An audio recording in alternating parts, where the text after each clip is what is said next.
He is the strongest demon lord who gets reincarnated as an ordinary loser, but secretly awakens his demonic power to take revenge.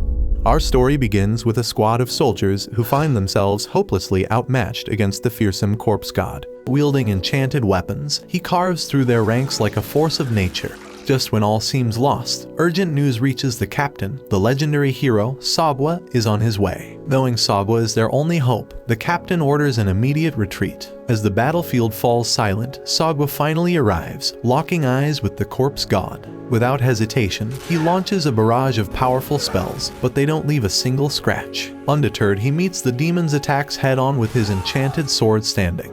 But then the corpse god gathers the souls of the fallen and summons something monstrous, a massive undead dragon. The beast charges straight at Sagwa, only to be sliced clean in two with a single, devastating strike of his magic blade. The battle rages on, each clash of steel and sorcery shaking the earth. Sagwa begins pushing the corpse god back, forcing him to summon an army of skeletons. But Sagwa has a trump card, his evil eye, a power that allows him to see the souls of the dead. The moment he activates it, he realizes something chilling. The corpse god possesses the same ability. Without a second thought, Sagwa charges into the skeletal horde and hurls a fireball at the ceiling, bringing the entire structure crashing down. As the dust settles, he seizes his chance, striking the corpse god and exposing his true form, a grotesque brain sealed inside a jar. With no time to waste, the corpse god prepares his ultimate spell. But before he can unleash it, Sagwa rushes in, sword flashing, and delivers a decisive blow straight to his weak spot. The battlefield erupts in a blinding explosion,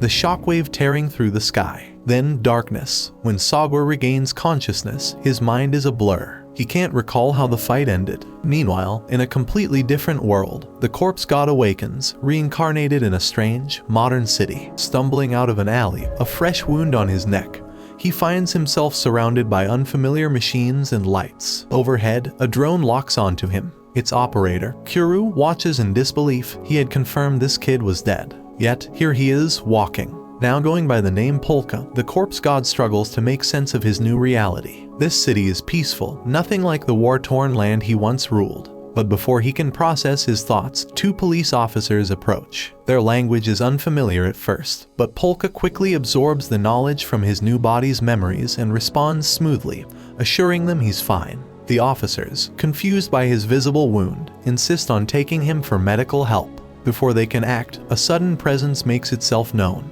A mysterious girl appears, stepping on one officer's head as if it were nothing, casually congratulating Polka on surviving.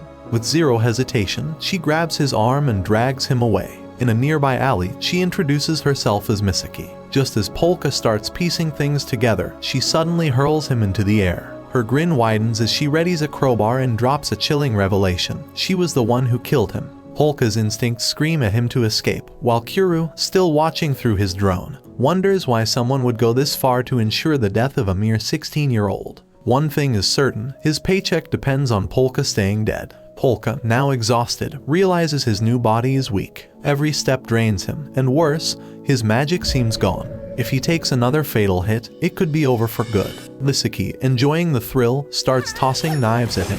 He barely dodges, struggling against her relentless assault. She laughs, closing the gap with every move. He stumbles, her chance. A dagger flies straight at him, piercing his leg. Gritting his teeth, he rips it out and hurls it back. Surprised, Misaki chuckles, admitting he's got guts. She even teases that if he keeps this up, she might just fall for him. Wounded and desperate, Polka limps into an abandoned building, searching for a way out. But Misaki isn't far behind. When she finally corners him, he fights back, landing a strike that wounds her leg. Unbothered, she smirks, revealing a grim truth. This place was once a secret execution ground for the Yakuza, a place rumored to be haunted. Most people wouldn't dare step inside. Polka narrows his eyes. Activating his evil eye, he scans the room and confirms the rumors are true. The dead are watching. Polka reflects on his abilities, realizing that the evil eye is tied to the soul, meaning he can still use it in this new body. As Misaki moves in for the final strike, he taps into the energy of the souls lingering in the room.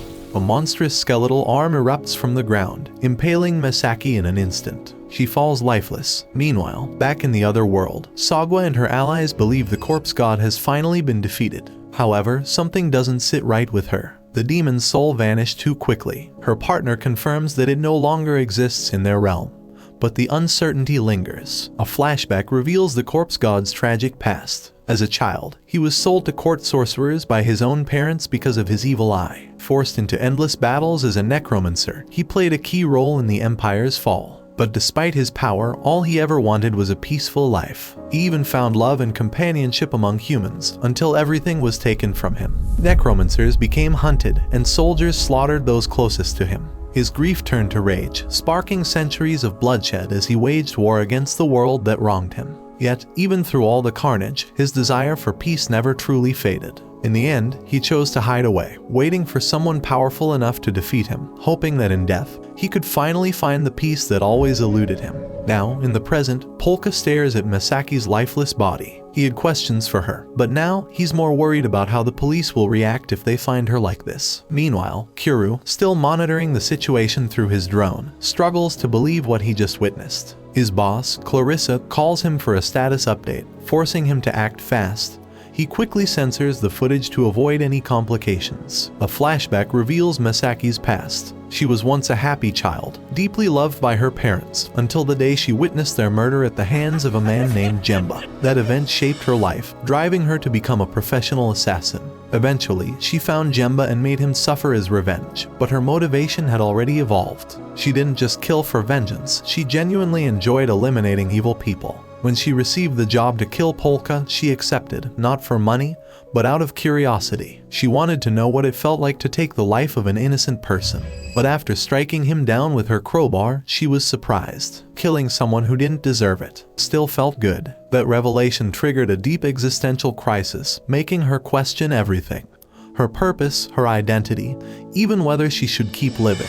Back in the present, Masaki suddenly wakes up, startled to find her wounds completely healed. Polka calmly explains that she is technically dead, but he brought her back with magic. Before they can talk further, they're suddenly surrounded by a group of armed men. Clarissa arrives and rushes to hug Polka, trying to confirm if he's really alive, but something feels off. No pulse. Polka takes the moment to explain that he's essentially a walking corpse now. 40 minutes earlier, Kuru had already tipped off Clarissa about Polka's location, which is how she found them. She notices his magical sigils and is stunned when she sees him heal Masaki. Demanding answers, she questions what they really are. Polka reveals that while Masaki's soul and brain remain intact, a proper resurrection spell is needed to bring her fully back to life. The problem? Magic isn't supposed to exist in this world. Polka tries to play it off as a hallucination, warning the armed men to back off. But when they raise their weapons, he immobilizes one using a giant skeletal hand. As he grips the man, he muses on how fragile humans are without magic. Suddenly, a nearby building bursts into flames. Using his abilities, Polka scans the fire, but his thoughts are interrupted when Clarissa's allies suddenly attack him. Clarissa quickly explains, the burning building is a safe house for orphans. That statement strikes a nerve. Memories of the children he once cared for in his past life flash through Polka's mind.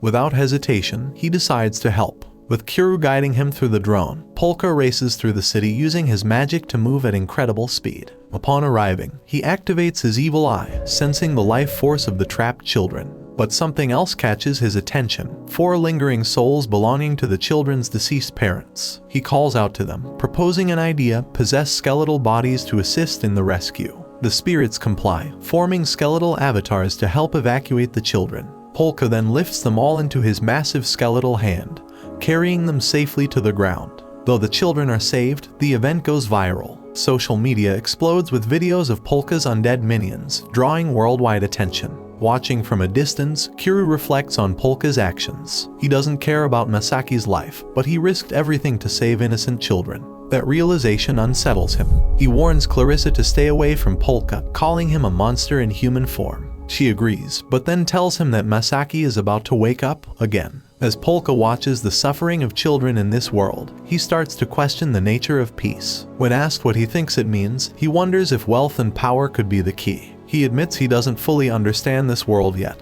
but he knows one thing: he's going to use his necromancy to gain money, influence, and, eventually, find the peace he's been searching for. Clarissa, intrigued, makes him an offer: join her team. She no longer sees him as just a target but as someone with potential. If he wants to survive in this world, he'll need allies. Meanwhile, the internet buzzes with footage of Polka's undead army. Somewhere, Masaki watches, her interest in him reignited. Polka also uses his skeletons for more routine tasks, such as moving furniture into their new home. During this time together, Masaki confesses that he finds it exciting to be around the man who killed him, something he had never experienced before. Later, it is revealed that Clarissa is the owner of the so-called torture building, a place full of ghosts. Polka begins to doubt if he is really in another world, as the animals are similar to those of his past life. However, he feels relief upon noticing that the religion of Guildwood does not exist here, reminding him of how that faith persecuted him in his old world, branding him as an abomination known as the Corpse God. Now, he believes that he will achieve true peace if he finds the person who ordered his murder. Clarissa appears to know this person's identity but decides to keep it a secret, allowing Polka to use the building as compensation. Determined to uncover the truth, Polka decides to investigate on his own. Clarissa has given up accepting new contracts, but Kuru reveals that she is not the only intermediary between assassins. Few, however, would be capable of killing Polka. Kuru briefly mentions someone called Lemmings, but quickly dismisses that possibility. Meanwhile, Kuru already wonders if it was a wise decision to bring Masaki back to life. On the other hand, Polka explains that the original owner of the body asked him to forgive Masaki and reveals that the boy's soul now resides in the drone. He also admits to having the power to transfer human souls into other vessels, describing human lives as toys to him, something that deeply disturbs Kuru. Polka begins to think about making money and asks about potential jobs in this world. Masaki suggests that he steal assassinations, assuring him that he would be good at it since he managed to kill her. At that moment, they receive a visit from a person looking for Masaki, requesting help as she is being chased by hitmen from a rival gang. Masaki mentions that he is busy with another job, but Polka immediately interrupts, accepting the request, forcing Masaki to go along with it. The information they receive indicates that the hitmen are in an abandoned warehouse, and that they once worked for Jemba. Masaki rushes there but is immediately ambushed. As she fights the attackers, whom she calls Leps, a man who had previously asked questions shoots her from behind. This man reveals that they are there to avenge Jemba and orders his men to finish her off. When Masaki turns around, she sees Polka, who draws the group's attention, allowing her to grab the leg of one of the thugs. Polka informs the attackers that Masaki is now a zombie, meaning she cannot be easily eliminated.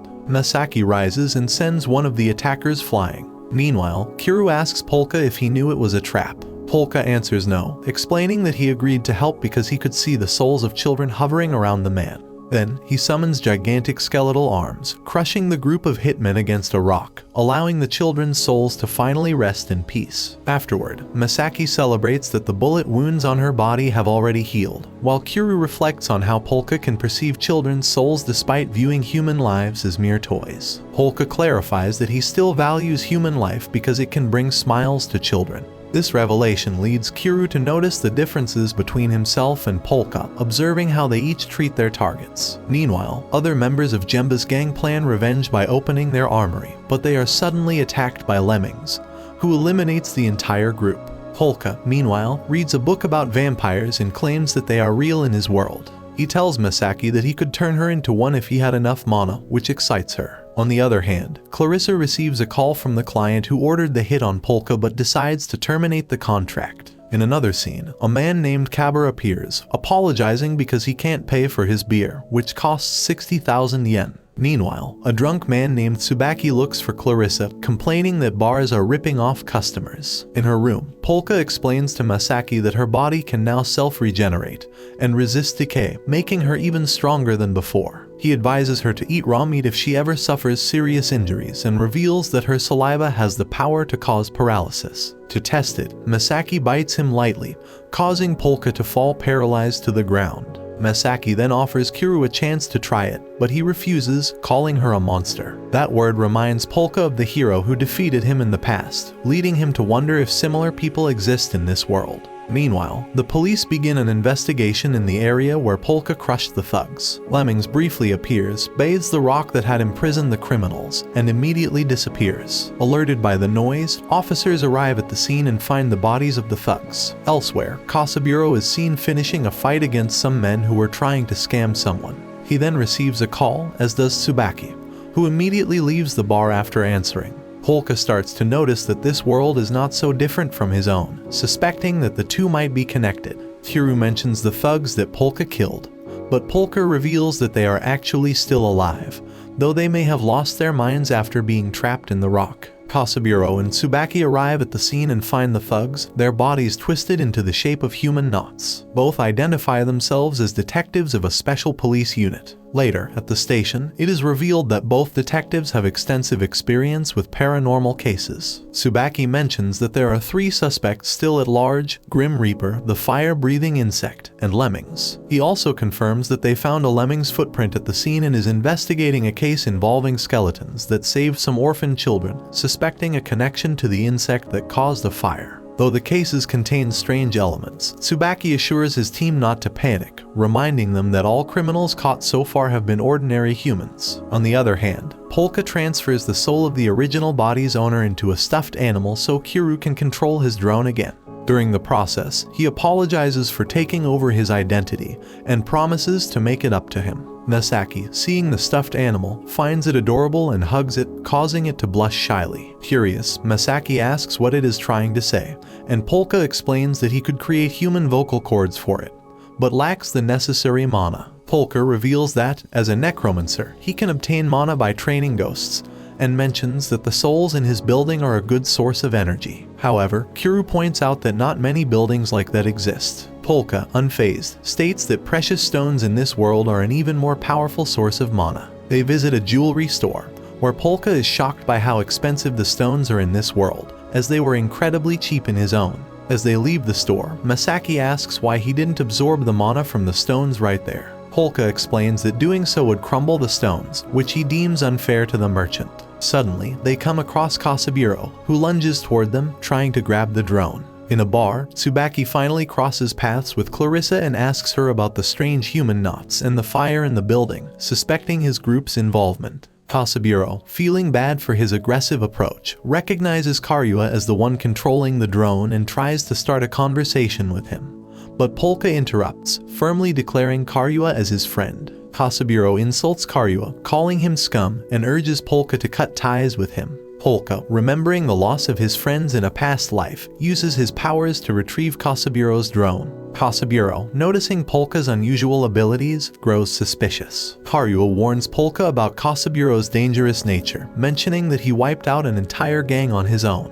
He also advises Polka to keep his magic in check to avoid drawing trouble and ruining his chances for a peaceful life. Kasaburo begins to suspect something's off with Polka's connection to Clarissa and fears an investigation could be sparked if it's revealed. Trying to divert the situation, Karyua claims Polka and Masaki are just playmates and threatens Kasaburo with a viral video of him harassing innocent children. Kasaburo isn't intimidated, calling Karyua out for betraying her old friends. Suddenly, Masaki appears behind Kasaburo, knocking him down and arguing that he was just defending his honor from a creep. Masaki and Polka escape using Polka's skeletal arm, leaving Kasaburo unable to follow. Karyua admits to Polka that Kasaburo was telling the truth. He'd betray anyone to save himself. But Polka counters that his life matters more than any secret. At the police station, Kasaburo asks about Masaki's fingerprints, which are linked to a case involving the human knots. He's excited by this new lead. A veteran officer remembers Lemmings, who had taken down a group of men in the past, doubting they could ever defeat him, even with special forces. Meanwhile, Lemmings has been infiltrating the station, reviewing photographs of Masaki's fingerprints. Meanwhile, Tsubaki, drunk at the bar, starts talking about the paranormal cases he's investigated, including the fire and the skeletons. Clarissa realizes Tsubaki might be mocking them but worries that his investigations could go too far. The group debates warning Polka, but it's too late. Kasaburo and his men enter the bar. Tsubaki starts asking questions, and suddenly, the room goes pitch black. The couple quickly hides, but Clarissa claims not to be responsible. Polka uses his night vision and is shocked to see Lemmings hanging from the ceiling. Clarissa lights a candle, but Lemmings makes a terrifying entrance, ready to fight. Kasaburo considers capturing Polka, but Polka uses his evil eye and senses numerous ghosts around Lemmings. Realizing Lemmings was the one responsible for killing them, Polka and the others are thrown into chaos. Lemmings easily overpowers the officers, and Kasaburo's attempts to fight back are pointless. Masaki is captured, and Polka hesitates to use his powers to rescue her to avoid drawing attention from the officers. Kasaburo continues to chase Lemmings but fails to match his strength. Polka realizes that Lemmings has surpassed human limits like Sacker. He decides to use his powers anyway, summoning a giant skeleton to attack Lemmings, forcing him to flee. Later, they report to their boss, Takeru, that Jimba is dead and Polka is still alive.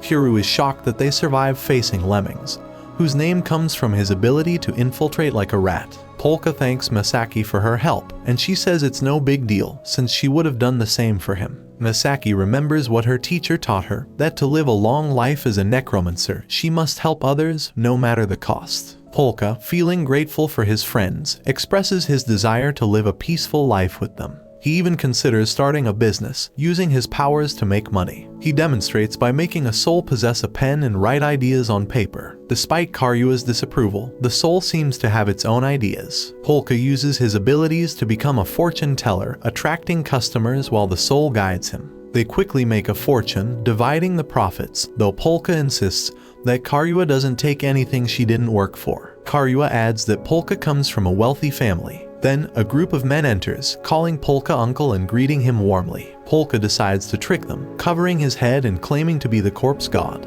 Kazuki doesn't believe Polka, thinking she ran away from home due to bad company. He sits with the group, intent on trying his divination, but they tell him to come back when the store is open. Kazuki insists on staying, calling them peasants, which sparks a fight with Kiryu. At that moment, Polka's bodyguards stop her, realizing Karyua is recording their conversation. Karyua keeps provoking her, but Polka asks him to stop when she notices Kazuki is on the verge of tears. In a heartwarming moment, Polka hugs the twins, reassuring them they have a future and promising to protect them. She also communicates with the twisted spirit behind them, asking for help and explaining that it's not inherently evil, just insane. Karyua observes Polka's behavior and comments on her emotional weakness. Polka admits the twins remind her of her past life. Meanwhile, Kiryu shares information about the Shinoyama group, revealing that Polka is the second son of the Rosen family, and could inherit part of the fortune if he dies. Karyua suggests this could be why someone tried to have Polka killed, perhaps a relative wanting him out of the picture. This makes Polka's return home more dangerous. Despite the risk, Polka recalls the bodyguards from his past life and tries to disguise a skeleton as one of them,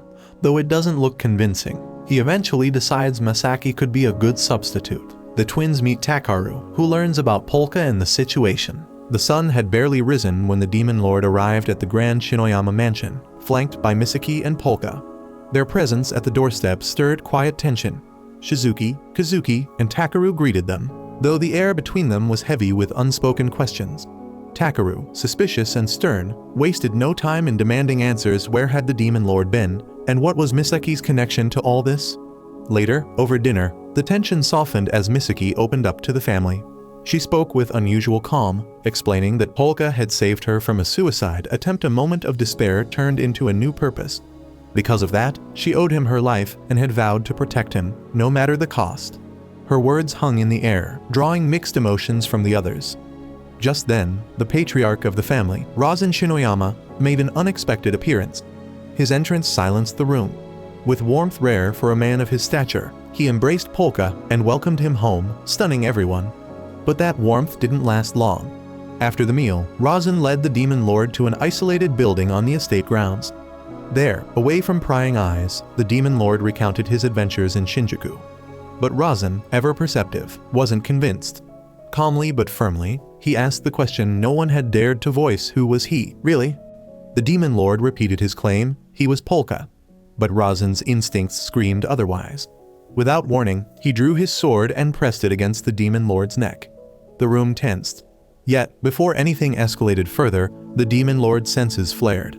Something was wrong. Kazuki and Shizuki were in danger.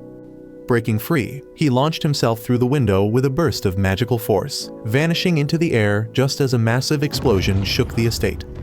For Suzuka, the explosion wasn't just a present threat, it dragged her back into a nightmare from the past. Her spirit reeled into a vivid memory, the night of her death. She remembered her siblings' sorrow and her own decision to retrieve a forgotten bag from the backyard. But what she found was no innocent scene. Hidden in the shadows, two men whispered about destroying something and their sinister plot against the Shinoyama family. One of them conjured lightning in his palm, a terrifying sight that froze her in place. Suzuka tried to flee, but it was too late. The men spotted her, and within moments, flames consumed her. Her body was reduced to ash, but her spirit remained bound to the twins she had died trying to protect. Back in the present, the twins were led by a bodyguard claiming to guide them to safety. But Suzuka recognized him. It was the same man from her memory. The fire starter bug. Panic overtook her, and she tried in vain to stop them. But her warnings were silent. No one could hear a ghost. Underground, the bodyguard led the children toward an unfamiliar escape route. Kazuki hesitated. Something didn't feel right. Just then, sparks danced in the man's hand, revealing his true identity. Suzuka's spirit thrashed in desperation until Misaki appeared like a bolt of lightning herself, launching a devastating knee strike into the bug's face. She promised Suzuka she'd protect the twins. The bug, now fully unmasked, launched a searing fire attack, engulfing the area. Misaki leapt high, dodging the flames, countering with precise strikes. The two clashed rod against fire, blow for blow. But the bug wasn't trying to win. He was buying time. Flames had already trapped the children. The twins, terrified, thought Suzuka was punishing them for her death. But just as the ceiling gave way above them, the demon lord burst in. His skeletal hands caught the falling debris just in time, saving them from certain death. Outside, chaos reigned. The demon lord carried the twins out to safety as Takeru's security team moved in to secure the grounds. Elsewhere, the bug's partner tried to flee but was intercepted by a mysterious masked motorcyclist and handed over to authorities. The arsonist himself, disguised as a maid, made one final escape attempt only to be thrown violently into a wall by Misaki. A wall of flame separated them, but just as he prepared another attack, a shadow fell upon him. Lemmings had arrived. Without a word, he crushed the bug into the ground, then vanished through the fire. At the Shinjuku police station, detectives Sabaki and Kuza interrogated a captured calamity, Phantom Solitaire. When questioned about the fire, he laughed. This wasn't the real fire-breathing bug. He knew the truth. Later that night, the bug's captured partner awoke tied to a chair. Takeru and the palace guards stood before him, ready to extract every piece of information by any means necessary. Meanwhile, the bug himself met a fiery end. During transport, he experienced a vision driven mad by hallucinations as his body spontaneously ignited. The police car exploded in a burst of flame, witnessed silently by a young girl standing atop a nearby bridge. The next morning, the Shinoyama estate was crawling with investigators. In a private room, Razan sat down with the demon lord and Misaki. But before the conversation could begin, the demon lord sensed hidden watchers. With a single glance, Razan dismissed them. Now alone, the demon lord told the full truth. He opened his hand, revealing the preserved eyeball proof of his origins, of the other world he came from. Razan listened quietly. When the story ended, his expression darkened. In a sudden rage, he turned his sword on Misaki, furious over Polka's murder. But she didn't flinch. She accepted her fate. He was a good man, she said, and she would die by his hand if necessary. Before the blade could fall, a tiny voice interrupted. The real Polka, possessing a toy shark, leapt in and deflected the strike. Everyone stared in disbelief. Razan recognized his son at last. The tension broke into laughter. The sight of his son in a stuffed animal was simply too absurd. He briefly considered giving the demon lord an artificial body so Polka could return to his, but in the end, asked him to remain where he was at least until the danger had passed. Afterward, the demon lord called Takumi to explain everything. As he spoke, Misaki gently picked up the toy shark, apologizing to Polka for ending his life. The twins, accompanied by Suzuka's spirit, came to thank them. The demon lord promised he would make a contract with Suzuka, but only when the time was right. At the station, officers learned that the real fire-breathing bug had destroyed his imitator. As they went to question Phantom Solitaire again, he showed unexpected interest in the skeletal figure who saved the twins. He asked to see the footage but refused to trade information. "I'll find out on my own," he said. Then, darkness. The lights cut out. When they came back on, Solitaire was gone, vanished from his cell. Panic spread through the station. Tina Sorimura, master of illusions, was free again. Tsubaki wasted no time. He summoned his team, warning them of the danger. Tina's past crimes were legendary. He had once made a government building disappear using optical illusions. They had to act fast. The detectives recalled his dramatic surrender months ago, claiming he was done with illusions and wanted to work with real magic, sending a message to all who doubted its existence. But now, he was back, and worse than ever. Elsewhere, the demon lord had just finished tuning his new radio when the news came on. First, the death of the arsonist. Then, the real shock, Tina's escape. The apartment fell silent, but at the station, the real horror dawned. The news wasn't leaked, it was hijacked. Tina had taken over all broadcast channels. His face filled every screen, warning them that his next act would come in a week. Later that night, Tina walked a rooftop soaked in rain. The real fire-breathing bug approached. When Tina answered a ringing phone, the voice on the other end was the bug himself. An illusion. Flames erupted toward him, but Tina blocked them with a flick of his card deck.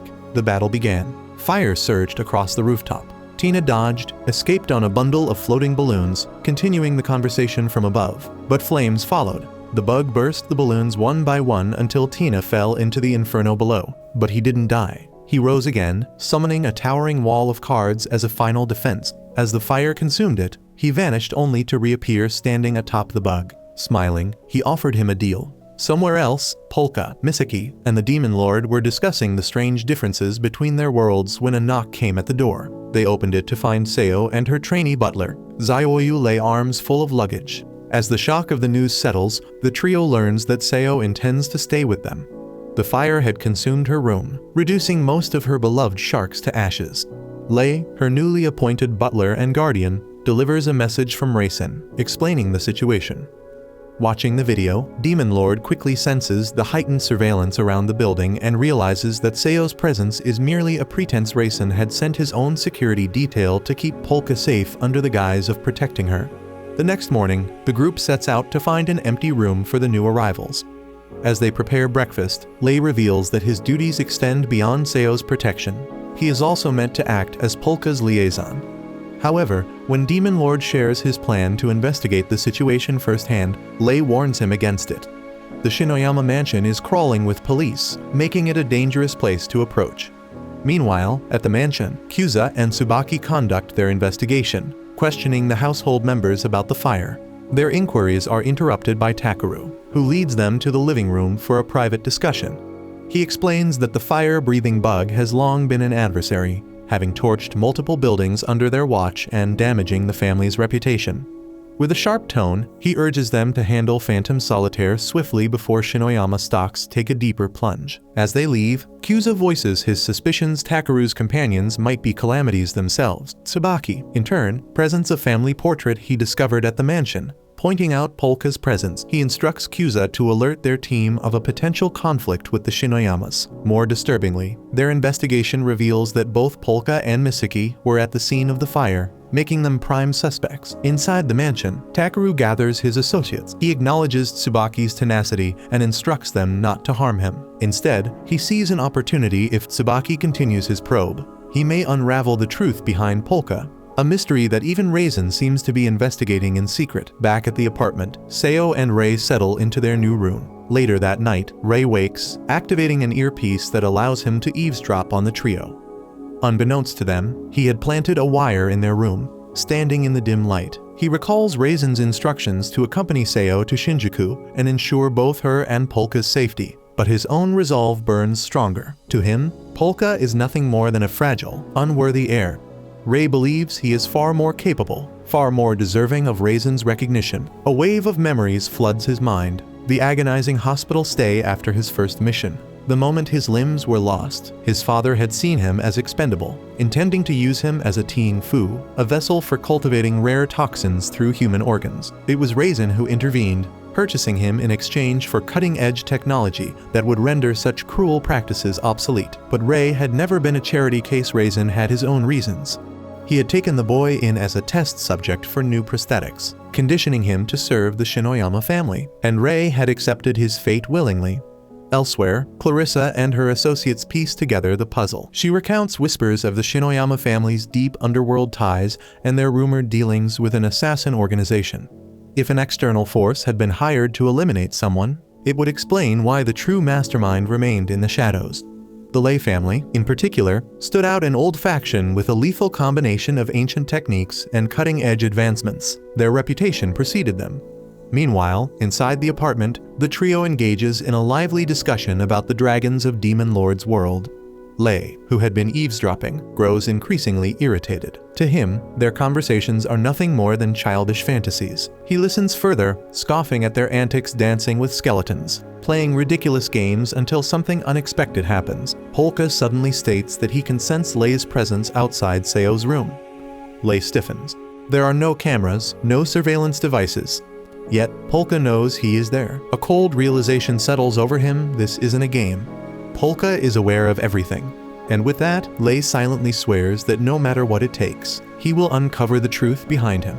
At the Shinjuku police station, Tsubaki stands before a whiteboard, briefing his team. They now have names Polka and Misaki. Kyuza chimes in, noting Polka's frequent visits to Clarissa's bar and his supposed friendship with Takumi. Tsubaki reminds the group of Polka's past how he had been sold as a child. He now works as a diviner, but his connections raise too many questions to ignore. Elsewhere in the city, Phantom Solitaire emerges from a gaming arcade, reveling in his latest VR experience.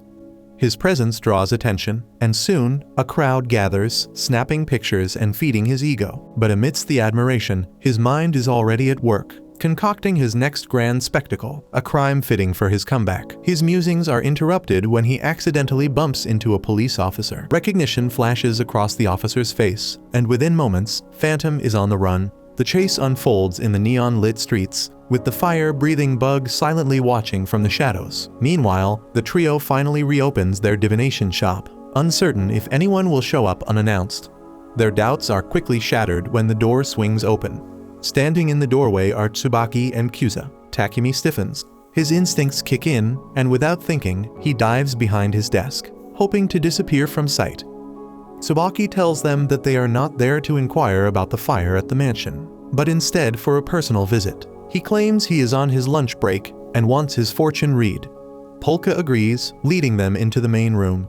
As they settle in, Tsubaki reminds him to notify the government about his new business, then asks for guidance. However, he makes it clear he doesn't expect help tracking down the escaped prisoner. Instead, he wants assistance in predicting future murders to prevent them. Polka corrects him, explaining that divination is not about foreseeing the future, but about understanding the paths a person has walked and the possibilities that lie ahead. When Polka begins his process, Tsubaki suspects that Takumi is secretly feeding him information through a communication device hidden in his headscarf. But as Polka speaks, he touches upon a scar in Tsubaki's past that has hindered his progress. He asks if the officer is willing to the man responsible for it, promising that his broken wing will lead the way. Lei, observing from the sidelines, sees an opportunity. If Polka's actions become suspicious, he can turn the police against him. Suddenly, the possessed pen begins writing, startling Tsubaki, but soon captivating everyone in the room. His intrigue quickly turns to frustration, and in a burst of emotion, he lunges at Polka, grabbing him by the collar and demanding to know what he truly understands. As he stares at the pen's markings, Tsubaki is transported back to his youth. A colleague once handed him a box of cigarettes, with a folded note hidden inside. The note bore a strange symbol. When he questioned its meaning, his friend urged him to remember it, then burned the note, warning that it was both a guidepost and a one-way ticket to death. Returning to the present, he demands to know how Polka could have drawn that very symbol. Polka merely responds that his role is to show the way. It is up to Tsubaki to decide how to act. Shaken, Tsubaki releases him, apologizes, and leaves behind a stack of cash as payment. Though Polka refuses, Tsubaki insists before walking away with Kyuza. Just as they reach the door, Polka tells them that the divination was performed by the Demon Lord. Tsubaki pauses, uneasy about the ominous-sounding title, then leaves the room. As Polka wonders what a calamity truly means, Seo steps forward, curious about their visitors. Misaki informs her they were police officers, which prompts Seo to assume they came regarding the fire. Lei, however, finds Tsubaki's behavior unusual and suspects the pen revealed something linked to the fake Polka. Determined to uncover the truth, he excuses himself under the pretense of grocery shopping. Seo hands him money and requests he pick up shark-themed merchandise if he has time. Later, Tsubaki and Kyuza dine at a restaurant, where Kyuza teases him about his content expression. When an awkward silence settles, Kyuza hesitantly broaches the topic of earlier events. Tsubaki admits he was hoping to avoid discussing it, but acknowledges that reflection is necessary. He apologizes for losing his composure, which Kyuza finds uncharacteristic. After all, Tsubaki is supposed to be the good cop in their partnership. When asked about the note's contents, Tsubaki evades, claiming he needs more time. Satisfied for now, Kyuza is simply relieved his partner is back to normal. Meanwhile, Lei watches them from a nearby rooftop, having already completed his errands, but choosing to continue his surveillance. Elsewhere, in a burning building, a man struggles to open a vault. He had rejoiced when the Shinoyama mansion caught fire, but never expected this place to be next. As his lackeys fall to the flames, one questions why he risks his life for a supposedly fireproof vault. The man insists he must retrieve something before it reaches the police. He secures a rolled parchment, but when he turns to his bodyguard, he is met instead by the fire-breathing bug, with a chilling tune and a menacing approach. The bug incinerates him and everything he owns, leaving behind his signature phrase before vanishing into the night. Once the flames settle, the phantom emerges from his hiding place, retrieving the parchment. To his shock, it is not made of paper or leather, but human skin marked with the very symbol from Tsubaki's past. A wicked grin spreads across his face as he decides on his next act of chaos. Back at the apartment, Takumi questions Polka about the divination. Polka clarifies that there was no spirit haunting Tsubaki. He simply used research to guide him. At Clarissa's bar, Tsubaki confronts her about a person who vanished 5 years ago, someone from whom he unexpectedly received a message during the reading. He believes this person is connected to Polka and suggests that Clarissa must have played a role in hiding the truth. She denies involvement, frustrating him, while Lei, still in hiding, absorbs every detail. At home, Polka confesses he never actually saw what the pen wrote, trusting the diviner to handle it. It is revealed that the spirit possessing the pen is Mr. Hasurogi, a former inspector infamous within the department and once a trusted superior to Clarissa. She reminisces, noting that Tsubaki looked both happy and angry when speaking about him. He blamed Polka for his anger, recalling Hasurogi's philosophy. The police exist to protect children's past, present, and future, not to guide them. He warns Clarissa not to involve Polka further, fearing the investigation into Hasurogi's affairs could put him in danger. His unwavering belief that Hasurogi is alive motivates him to purge corruption from the force, determined to create a place where his former chief can return. Lei, still hidden, memorizes the names mentioned, intent on uncovering the truth and eliminating any threats to his master. At the Tokyo Detention Center, the Phantom infiltrates disguised as a jailer to visit an inmate known as the Grocer. He presents the human skin parchment and demands information about the symbol.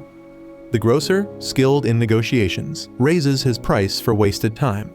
As they bicker, Phantom's reckless disclosures amuse the Grocer, who deems him both a brilliant criminal and a fool. Finally, he provides a clue. The diagonal line represents a sword, but further details require a higher price, one determined by the value of Phantom's life. As the day of Phantom's promised chaos arrives, anticipation fills the air. Broadcast networks prepare to capture the spectacle. Just as Seo enters the trio's room, commotion erupts outside. Stepping onto the balcony, they are met with a surreal sight. Countless airships dominating the sky, each marked with the same emblem. The crest of an empire long destroyed in Polka's past life. Polka's memories dragged him back to the distant past, where he once stood before his master, who unveiled the emblem of the Bayani Empire, a symbol of his future service. As the master explained its meaning, the king interrupted, proudly declaring that he had redesigned the emblem himself, replacing the plain symbol his father once used. In the present, this emblem, now exposed to the world, has set off alarms. The Phantom's recent stunt has drawn attention from a clandestine group that once kept the symbol hidden. They now plot to eliminate him with precision, determined to avoid a repeat of the disaster that struck 5 years ago. Inside the police precinct, Tsubaki pieces together the clues. The Phantom's knowledge of the emblem links him either to Mr. Hasurogi or the secret group he was investigating. Though Tsubaki senses that the Phantom might be watching him, he holds off on jumping to conclusions. Just then, Ms. Yamada bursts in, informing him that the Metropolitan Police Department HQ is summoning him urgently. High above the city, the Phantom lounges atop an airship, quietly monitoring news reports about his spectacle. A twisted pride swells in him as he recalls his negotiation with the Grocer, a mysterious figure who demanded 3 trillion yen for information that could change the Phantom's fate. The Grocer had warned him, misuse the knowledge and it would bring ruin. Yet, intrigued by the risk, the Phantom persuaded the Grocer to lend his strength, preferring to unearth the truth himself to make the game more thrilling. His reverie is cut short by a sudden sniper shot. But when the story breaks on live news, it is revealed that the bullet struck only a puppet decoy. The real Phantom, untouched, appears on screen, exposing that only police helicopters could have reached his altitude. With this, he suggests that an elite group has infiltrated the police. He underscores the symbol's significance and secrecy, appealing to the public for information and offering a hefty reward of 300 million yen. Meanwhile, in their apartment, Polka and Takumi sit in stunned silence. The situation has spiraled beyond their control. As they wrestle with their next move, Seo interrupts, revealing she overheard Polka discussing reincarnation and ancient empires. With cautious resolve, the Demon Lord reveals his truth. He is a reincarnated court wizard from the Byandi Empire, reborn into Polka's body. The Empire, a militarized nation without ambition for conquest, fell a century ago. After being slain by the hero Shak, the Demon Lord's spell reincarnated him into this new world. He assures Seo that Polka's soul remains intact and promises to return the body eventually. Polka and Takumi brace for disbelief, but to their shock, Seo believes him. She confesses that she already suspected he wasn't the real Polka. His unnerving calm when confronted by a police officer gave it away. Still grappling with her uncle's death, she excuses herself for a bath, promising not to reveal anything to Zioyu, who is out shopping. In the bathroom, tensions rise. Misaki corners Seo in the shower, probing whether she knows who killed Polka. She hints at her own guilt, clutching a crowbar to her throat. Seo deflects by talking about sharks, but Misaki refuses the distraction, asking what Seo would think if she were the killer. Suddenly, Seo reverses the confrontation, accusing Misaki of seeking punishment to ease her own guilt. She explains that Polka, being kind, likely forgave Misaki, just as he sympathized with movie sharks killed for being dangerous. Seo says Misaki longs for someone to scold her and alleviate her pain. She calls Misaki cunning, but forgives her nonetheless, saying she understands. Misaki, overwhelmed, teeters on the edge of tears. Misaki chuckles, impressed by Seo's insight.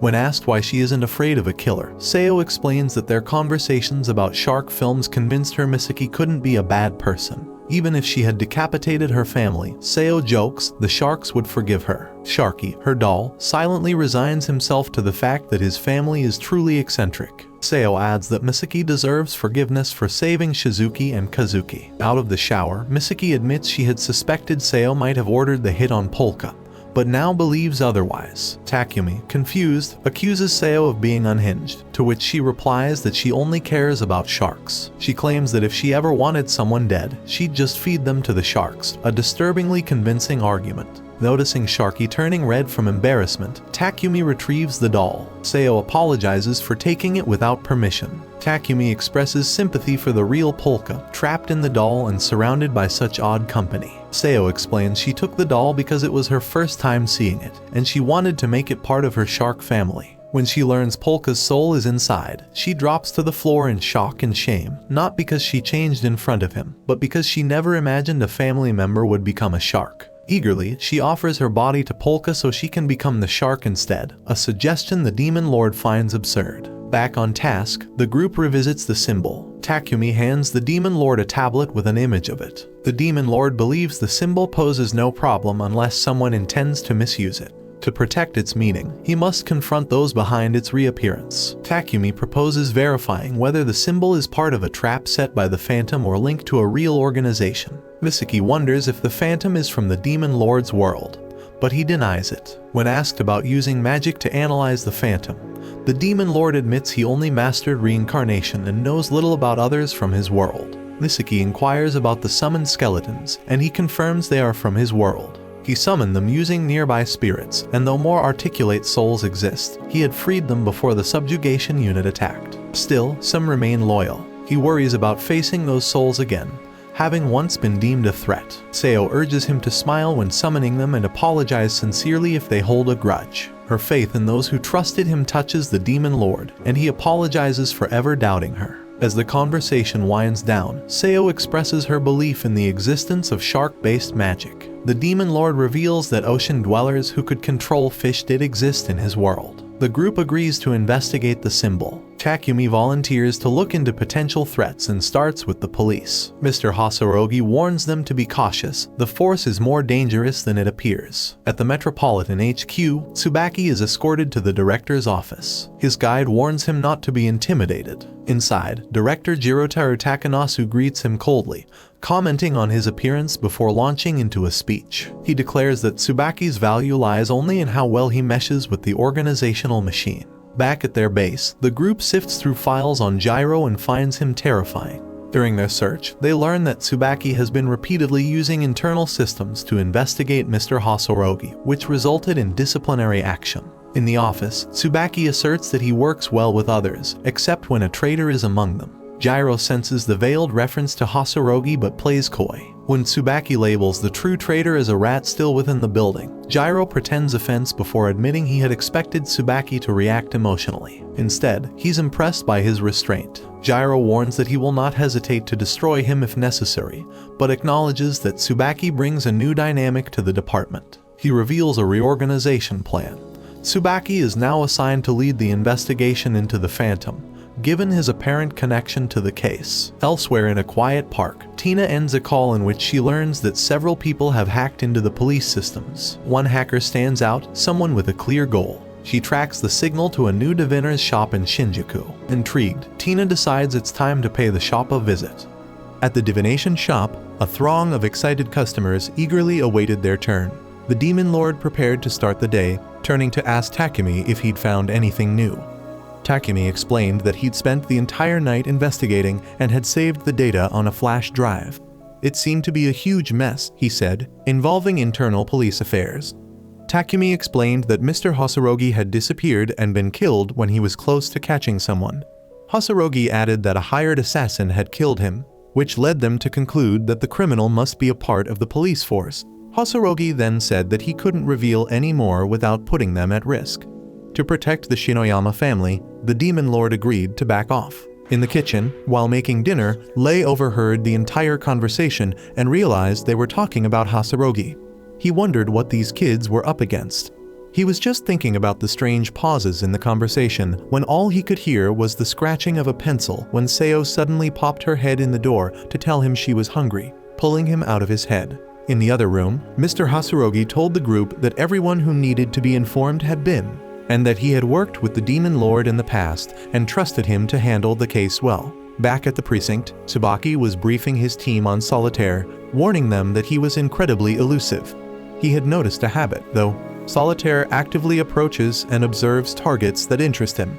Tsubaki concluded that if they kept investigating the sign on the airships, they would eventually encounter the criminal. The investigators from the other precinct were not happy about collaborating with the Shinjuku precinct, especially given their history of creating havoc with Mr. Hosorogi. In the divination room, Solitaire arrived, disguised as a Mr. Shota Yamanura. The demon lord told him that the path he was on would lead to his destruction and advised him to jump ship and seek refuge as soon as possible. Solitaire guessed that all the information found on Shoto was probably the work of Takumi, the hacker his spy had told him about, and was impressed with how quickly Takumi had uncovered it. However, he was disappointed in the diviner, whom he thought was just an ordinary person. When asked if he had other questions, he asked if the demon lord could use his divination to find the meaning of the sign so he could win the reward Solitaire promised. The demon lord refused, saying it was beyond his abilities, but added that something had been added to it. The pencil began drawing the original symbol, which later surprised Tina, leaving him with a mix of fear and happiness as he now suspected the demon lord was part of a secret organization. He reminded himself to stay calm, believing this might be a test. The demon lord realized that if he kept going, the client would become suspicious and decided to stop. Fighting the urge to tell him that the sign that had been drawn was wrong, he revealed the mistake. Just as the client was about to leave, the demon lord asked if he remembered a girl with pigtails in a wheelchair, mentioning he couldn't make out what she was saying, but that she was concerned about the path Solitaire was on. This scared Tina. Tina replied that she may have just been a guardian spirit, and that he would reconsider and come up with a solution before stepping out of the room. Outside the door, Tina confessed to himself that the diviner had raised his interest. He'd initially thought he was a fraud, but was now convinced he had supernatural powers after seeing the kid in the wheelchair. He stepped outside the building, noticing that it was raining, which would ruin his disguise makeup. Meanwhile, at the police station, Kuza told Tsubaki that a team had been dispatched to conduct road inspections and check surveillance footage to track Solitaire's movements, but they still didn't know his ultimate objective. He asked if he should try to lure the Calamity out. Tsubaki replied that very few people knew the sign was different from the original, and this information couldn't be disclosed because they didn't yet know who the enemy was. Since Solitaire was a formidable opponent, there was also a possibility he'd make someone disappear as a counterattack if they dropped the bait right now.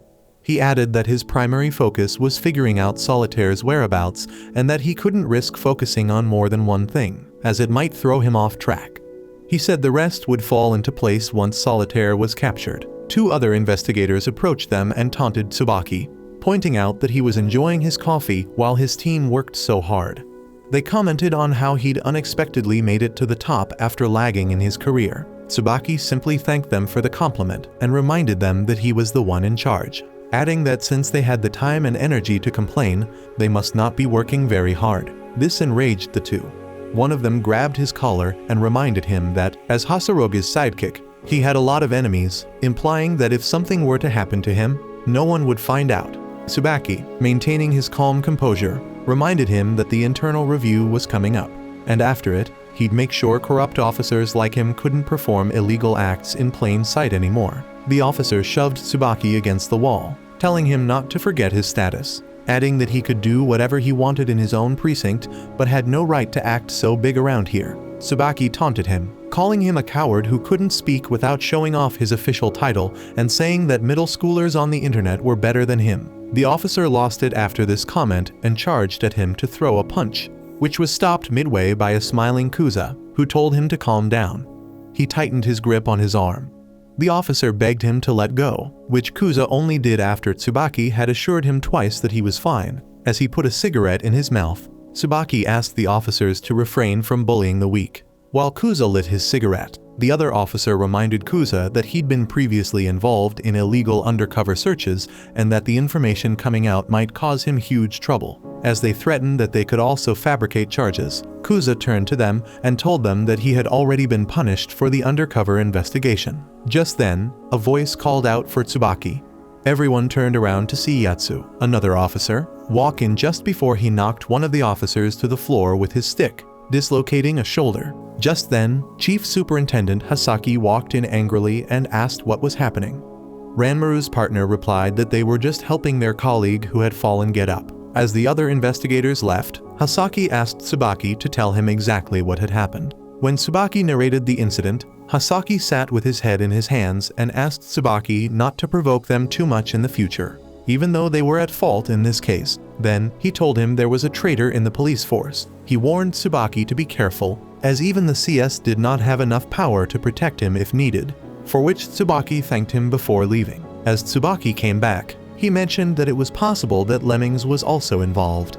He also told Yatsu not to deepen his conflicts with the department, to which he replied that the person simply had a personal dislike for Tsubaki. As the team walked down the corridor, Tsubaki reminded them that their role was to ensure the city's safety, and that they had to keep fighting the crazy calamities until the very end. Later that night, Lei was trying to see if the Lei family database had any information on Hasurogi's disappearance when he suddenly heard footsteps on the roof. Tina was on their rooftop, thrilled to have landed on it when he sensed someone's presence and turned around. Suddenly, knives were thrown at his face, which he blocked with his set of cards. He asked the intruder which organization he was associated with, assuming it was the Demon Lord. Hearing this, Lei was offended at being compared to that weak guy and stepped out of his hiding. In their room, the Demon Lord and Polka were sleeping when Polka suddenly woke up and noticed words being written on the ceiling with fire while a figure in white sang outside. Meanwhile, the Demon Lord was dreaming about his past.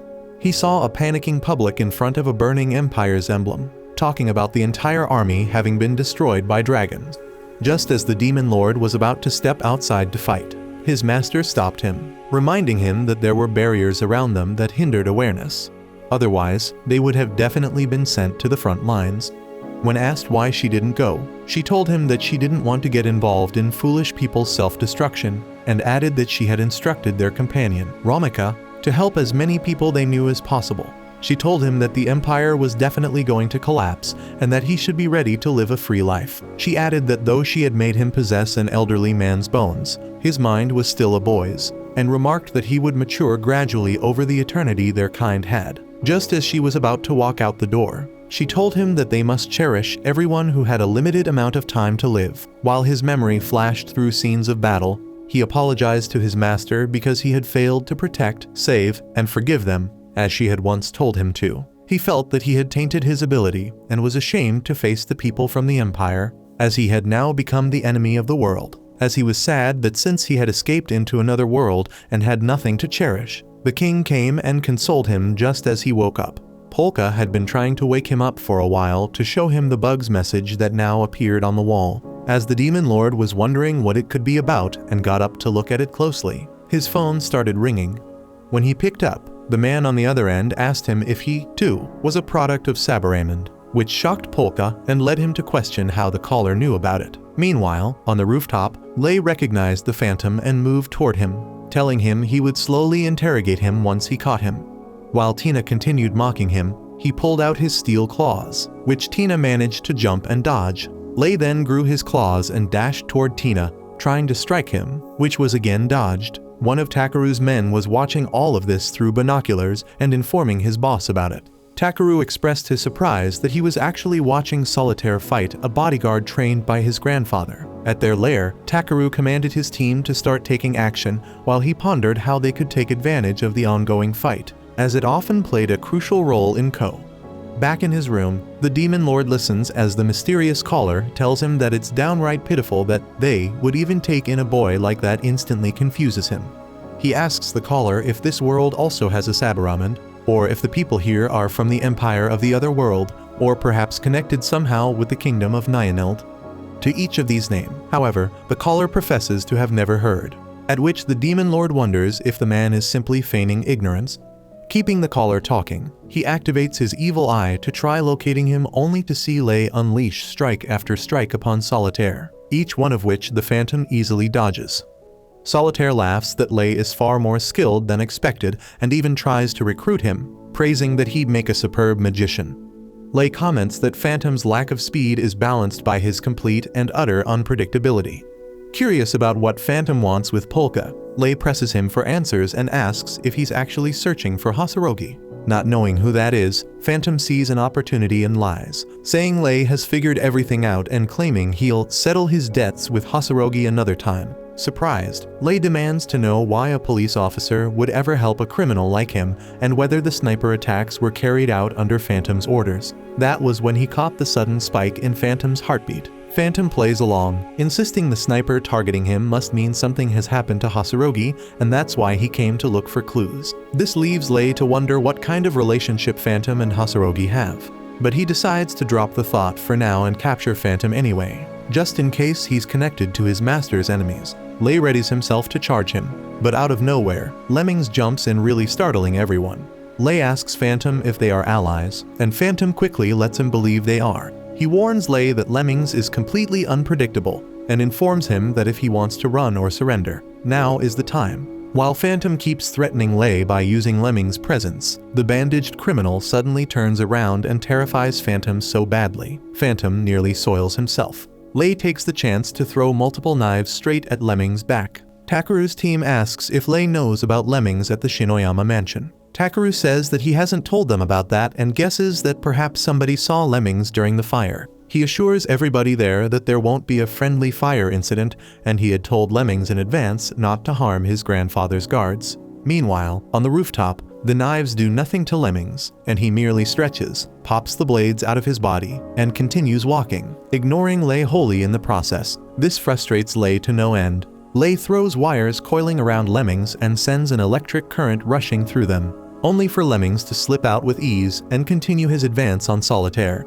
The criminal climbs onto a railing, begging the two of them to stop fighting, just as Lei assumes a stance again, ready to take both of them down at once. Later, roughly around 3 in the morning, Ranmaru and his partner encounter the bug on the street. They ask her why she's wandering alone at such a time. Elsewhere, the mysterious caller finally hangs up on the Demon Lord, leaving him to wonder why so many elements of his old world leak into this one. A wave of nostalgia hits, and he thinks back to his life in the world as its enemy. He also catches sight of one of the fighters on the rooftop, undoubtedly Lemmings, and the frantic movement downstairs started the moment the call ended. Piecing it together, he concludes the caller has to be somewhere around him.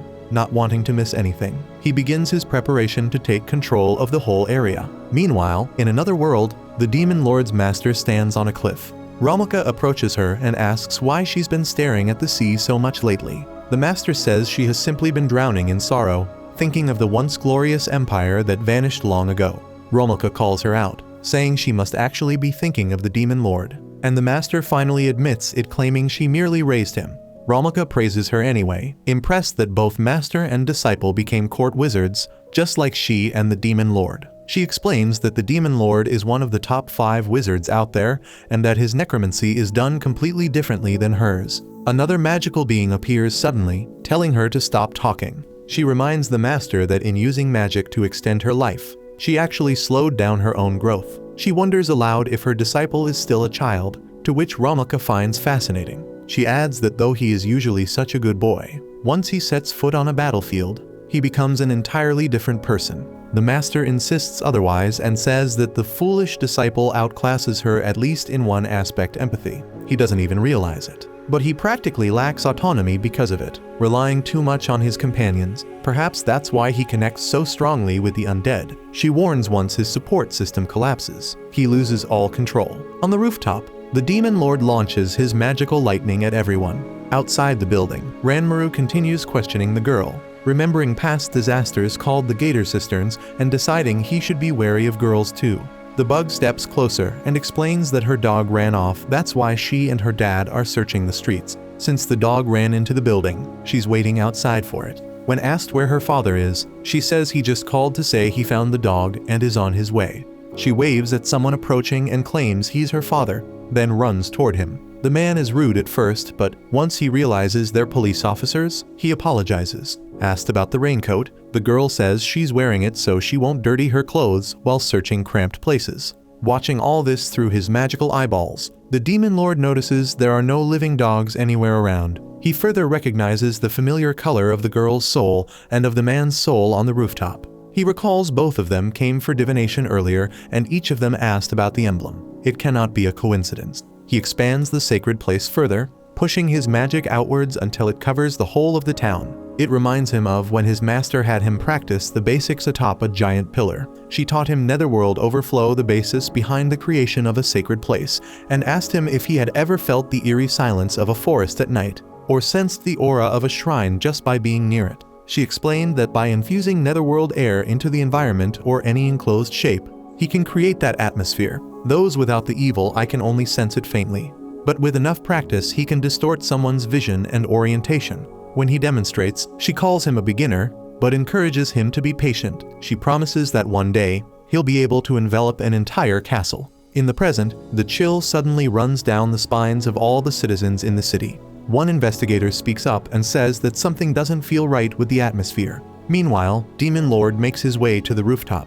He doesn't want to clash with Lemmings face to face. But now that both the front door and rooftop are taken by people who have asked about the mark, he needs to interrogate and can't let any of them get away. His priority, first and foremost, is to aid Lei, so in order not to be seen by others, he uses a spell, Swarm of Invisible Hand. On the chaotic rooftop, Phantom tries to strike from behind Lemmings, only to have the card he throws crushed in mid-air by a person other than Lei or Lemmings. When Lemmings steps toward Phantom, he's met by some kind of invisible force field. Each time he moves, the barrier intercepts him. Phantom figures there has to be an exact explanation for selective targeting. Back in his apartment, the Demon Lord admires his handiwork. He says sharing sensations with the dead is simple, and as the sacred place expands, so does his precision. Ready to move on, he begins the next stage of magic. On the roof, Phantom springs into the air for a kick. The dust cloud is visible to investigators near the entrance. They soon see Phantom floating away with balloons and decide to report the situation to Tsubaki, especially after recognizing Solitaire. Meanwhile, the Demon Lord continues to make new magic, adapting necromancy to this world. In a different part of town, Takeru receives a call to check out a video with urgency. Phantom also notices the bug and begins babbling excitedly in nonsensical words. The Demon Lord keeps on working, stating that the absence of mana here doesn't hinder him. He threaded threads into the hands of the necromancer to create physical interference. Those spectral hands reach for Lemmings but miss. Through this, the Demon Lord realizes his output still isn't enough to overpower him, so he decides to shift focus to the other target first. While flying, Phantom vows to expose the Demon Lord's true identity, but Lemmings bursts from the clouds to catch him. He misses and gets kicked back to the ground. The Demon Lord stops his magic. Polka asks whether or not everyone was able to escape. He says that although those on the rooftop were able to escape, they managed to seize the person at the entrance. Meanwhile, the secret society is trying to find out who's behind all this, while the news outlets claim it has to be some sort of ancient magic. The police mobilize, and Tsubaki orders all to brace themselves, as the whole city waits tensely to see what this escalating game of cat and mouse will bring next. That's where the video ends. Remember to like and subscribe. I will see you next time.